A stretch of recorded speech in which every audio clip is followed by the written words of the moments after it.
two of the biggest sports stars in the world, yourself and Caitlin Clark. Describe this atmosphere. It's crazy. I mean, that first tee was something out of a book almost. But it's so fun. It's cool to see how many people she brings together to another sport, and it's fun to hang out with her. She's super cool. You know, we saw each other actually last week at an outing, yeah, I mean, it's nice to be alongside greats. I mean, even her teammates are super fun, so it's been a blast so far.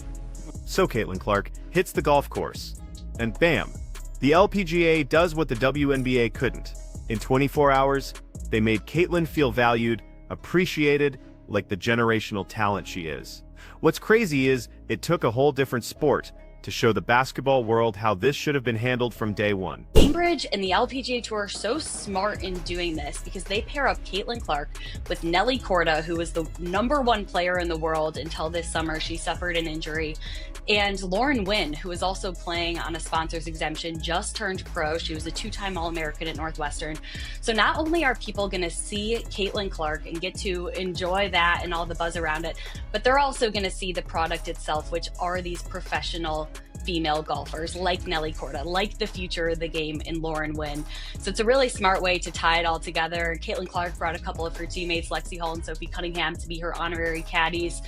Golf is fully leaning into bringing these celebs in, and it's awesome for where the sport's headed. Now, Nelly Korda, a golf superstar, didn't just nod at Caitlin, she went out of her way. Instagram messages before, making her feel welcome, treating her like a colleague. That's the respect WNBA vets should have shown. Instead of shade and bitterness, Caitlin got warmth and genuine excitement from the golf world.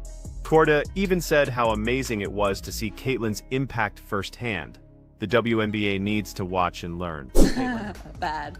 I occasionally play pig, and I lose every single time. It takes me a long time to really get warmed up. But actually, Caitlin and I were messaging. She's like, this is unfair. Like, I need to take you to the basketball court. Like, why are we always on a golf course?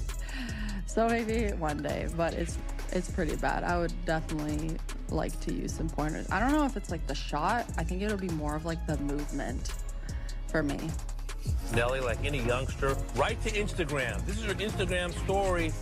Go Indiana Fever. Lexi, Sophie, and Caitlin. What a photo.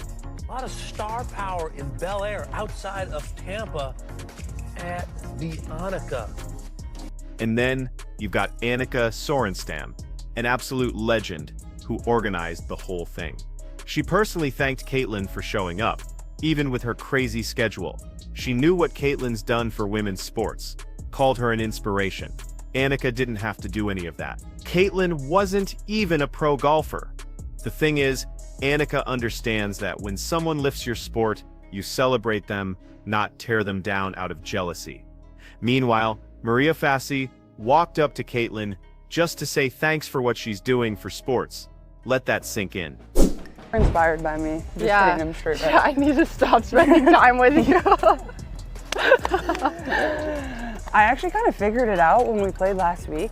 Yeah, and then what happened? Well, I haven't played since I was there that day. Oh, really? Dude, It was snowing. there was like 4 inches on the ground in Indianapolis. That's so nice. I've been chilling. I've been actually doing this thing called basketball that takes up a lot of my time. Spend time in the gym? Is that what happened on the first 2 holes? That's why you hit your putts too far? Dude, seriously. Plus, the Golf Channel went all in on Caitlin. They moved their whole schedule just to show her playing. They talked about partnerships, growing women's golf together. They saw potential, but the WNBA, they had this chance and fumbled it. The golf guys were talking about how this could lift all of women's sports. They weren't scared of Caitlin stealing the spotlight. They get basic economics: eyeballs, mean, money, sponsors, growth. The WNBA acted like her popularity was a problem instead of a huge win. So it's been fun. Good. And how awesome is it too to be able to play with Nelly and kind of take some tips and tidbits from her, because obviously she's incredible, unreal. Yeah, I mean, I've played a few rounds with her now, so it's always fun getting to be out here and like getting to see what she does really best up close. Like, that's always fun to see what somebody like works at their craft, you know, every single day to be really good at it. And you know, she's just fun to be around. So we're definitely having some fun. Caitlin told the story about getting into golf, and it's actually pretty cool. She wanted clubs for her birthday, got a pink set, nothing fancy, but that's how it started. Her dad played, she fell in love with the game, so eventually she got better clubs and kept at it. It's a totally normal story. What's more, the golf community embraced it. They didn't gatekeep, they didn't tell her to stay in her lane. Rachel Demita broke down how the LPGA nailed it and the WNBA messed up big time. The demand to watch Caitlin was so huge, they televised an event that wasn't even supposed to be on TV. And get this, nobody complained about Caitlin getting too much attention. The LPGA understood Caitlin's presence was helping them, not hurting them. But the WNBA tried to balance Caitlin's fame with everyone else's, like success is a zero-sum game, and Brittany Lincecum called Caitlin a game changer. Even Steph Curry weighed in, praising Caitlin's talent across sports. Then Tiger Woods spoke up. Tiger Woods. He was impressed with Caitlin's impact. He even said he got a basketball, hoping Caitlin would sign it for his daughters. When Tiger Woods wants your autograph, you know you've made it. There was some weird thing with Gino Uriema. Maybe saying disrespectful stuff about Caitlin's golf. But the video looked edited. People thought it was fake drama. Either way, it shows how people see Caitlin's stuff outside basketball. But the real golf pros, they were cool with it. They knew she was bringing attention to their sport. What's crazy is the complaints only came from people who wanted to hate on Caitlin. The social media response was huge. People who never watched women's golf were suddenly tuning in just to see Caitlin play. But here's the thing, Rachel Demita made a great point. The WNBA didn't fully embrace Caitlin. That was a missed chance. The LPGA saw an opportunity and went for it. Everyone understood what Caitlin brings: attention, excitement, new fans. The WNBA had all that and acted like it was a problem.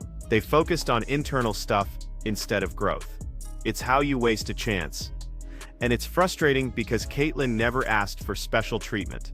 The golf world saw that and gave her respect. But the WNBA has people questioning if she deserves the attention she gets. What's more, the LPGA showed that celebrating one star doesn't take away from anyone else. The commentators focused on Caitlin's love for golf, her spirit. They didn't make up drama.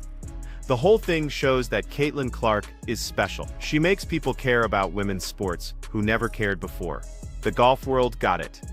The WNBA spent a whole season questioning her.